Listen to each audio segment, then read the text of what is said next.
Hello guys, ഇപ്പോൾ സമയം 3 മണി കേട്ടോ. ഇത് കുറച്ച് സമയം കഴിഞ്ഞാൽ ഏകദേശം നോമ്പ് തുറക്കാൻ സമയം ഉണ്ടാകുമ്പോൾ ഈ ഗ്രൗണ്ട് ഫുൾ സെറ്റാട്ടോ. നമ്മൾ ഏർമാടൻ ടീം ചെക്കന്മാർ നടത്തുന്ന നോമ്പ് തുറ എല്ലാ വർഷവും നടത്തി വരുന്ന നോമ്പ് തുറയാണ്. ഒരു 1000കണക്കിന് ആളുകൾ പങ്കെടുക്കുന്ന നോമ്പ് തുറയാണ്. അടിപൊളി എല്ലാ സെറ്റപ്പും ഫുൾ സെറ്റ് കയറി ചെക്കന്മാർ ആ ടൈമിനാകുമ്പോൾ ഈ ഗ്രൗണ്ട് മൊത്തം സെറ്റ് കയറി. ഇപ്പോൾ സൂനായി കിടക്കുക. ഏകദേശം ഒരു 6-6:15 ആകുമ്പോഴത്തേന് ഇവിടെ ഫുൾ സെറ്റ് കയറും. ഇൻഷാ അല്ലാഹ് കാണാം. ഹലോ, അസ്സലാമു അലൈക്കും. നമ്മളെ പ്രവാസിൻ്റെ കുട്ടികളാട്ടാ. ഇവരിപ്പോൾ എൻ്റെ അടുത്തേക്ക് വന്ന് നമ്മൾ ഫോളോവേഴ്സാണ്. നമ്മളെ വീഡിയോ കാണാറുണ്ട് അല്ലേ? എല്ലാ വീഡിയോസും കാണാറില്ലേ? ഉഷാറല്ലേ? അപ്പോൾ ഇവർ നമ്മളെ വീഡിയോ നല്ലത് സപ്പോർട്ട് ചെയ്യുന്ന ആൾക്കാരാണ്. അപ്പോൾ ഇനി മുതൽ എല്ലാ വീഡിയോ കോൾ ചെയ്ത് ഷെയർ സപ്പോർട്ടൊക്കെ ചെയ്തിട്ടാ അല്ലേ? പിന്നെ എത്രയാണ് പഠിക്കണേ? 5-ാം 6 ഈ സ്കൂൾ ബോയ്സ് സ്കൂളാണ്. ചെക്കന്മാരൊക്കെ ഉഷാർ. ഇന്ന് നോമ്പുത്തറക്ക് വന്നാട്ടോ. ഒന്നിവിടെ എന്താ പറയുക, നമ്മളെ ടീം ഏറമ്പടി മേക്കോട്ടെ ടീം ഏറമ്പടി ഷാമിൽ ജെയ്സ്മിൽ ഏറമ്പടി ടീമിൻ്റെ നോമ്പുത്തറാണ്. അപ്പോൾ ഓല് ജെയ്സൊക്കെ അടിച്ച് ജെയ്സൊക്കെ ഇട്ട് വന്നതാണ്. നോമ്പുത്തറ പൊളിക്കണ്ട നമുക്ക്? പൊളിച്ചടക്കണ്ടേ? സെറ്റ്. അപ്പോൾ ഇന്ന് നമ്മളെ ചെക്കത്ത് ഇതിൻ്റെ കൂടെ വരും കേട്ടോ. ഇവിടെ 9 വർഷമായിട്ട് നോമ്പ് നടക്കുന്നുണ്ട്. നമ്മളെ നോമ്പുതറൊക്കെ സജീവ പ്രവർത്തനം നമ്മളെ കുട്ടന് അല്ലേ? എത്രയോ വർഷമായിട്ട് ഏറമ്പടി ടീമിന്റെ ഉറപ്പാ.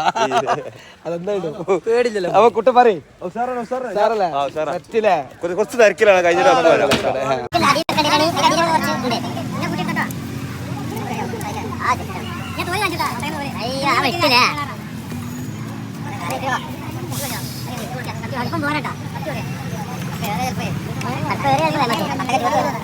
ആദ്യം ചോപ്പൂല ചോപ്പ് കൂടും മധുരം ഉണ്ടാവില്ല. വീഡിയോ കട്ട് ചെയ്തത്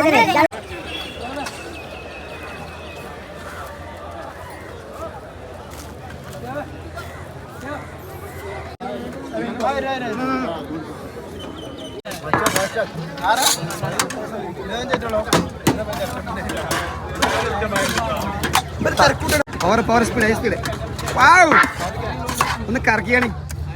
സമയം 6:20. എല്ലാരും സെറ്റ് ആയിട്ടോ. നേരത്തെ വളരെ ശൂന്യമായിരുന്ന സ്ഥലം. മക്കളെ നമ്മളൊക്കെ ജീവിച്ചെടുക്കൊണ്ട് ഭീതിപ്പെടുത്തുന്ന ഭീകരമായ വാർത്തകളാണ് വന്നുകൊണ്ടിരിക്കുന്നത്. അവസാനിക്കുകയാണ്. ഈ ദിനങ്ങളിലൊക്കെ നമ്മൾ എന്ത് സുഹൃതമാണ് പ്രവർത്തിച്ചിട്ടുള്ളത്. നമ്മുടെ യുവാക്കൾ യാറമ്പടി യുവ കൂട്ടായ്മ വളരെ മാതൃകാപരമായ ഒരു പ്രവൃത്തിയാണ്, ഒരു ഇഫ്താറാണ് ഇവിടെ ഒരുക്കിയിട്ടുള്ളത്.